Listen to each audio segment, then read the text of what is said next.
How to stop WhatsApp group calls? Here's what you can do. First, open the WhatsApp app on your phone. Tap the three-dot icon in the top right corner of the screen. From the menu that appears, tap Settings. Next, tap Privacy to open your privacy settings. Scroll down until you find Calls, then tap on it. Here, you'll see the Silence Unknown Callers option. Turn on the Silence Unknown Callers toggle. This will silence calls from numbers that aren't saved in your contacts. They'll still appear in your call history and notifications, but they won't ring on your phone. If your group calls are coming from a specific WhatsApp group, there's another method you can use. Go back to the Chats tab. Open the group chat you want to mute. Tap the group name at the top to open the group information page.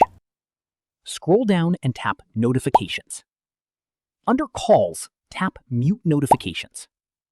Choose Always, so calls from that group won't ring on your device anymore. Keep in mind that WhatsApp doesn't currently offer a way to completely block only group calls while allowing all other calls.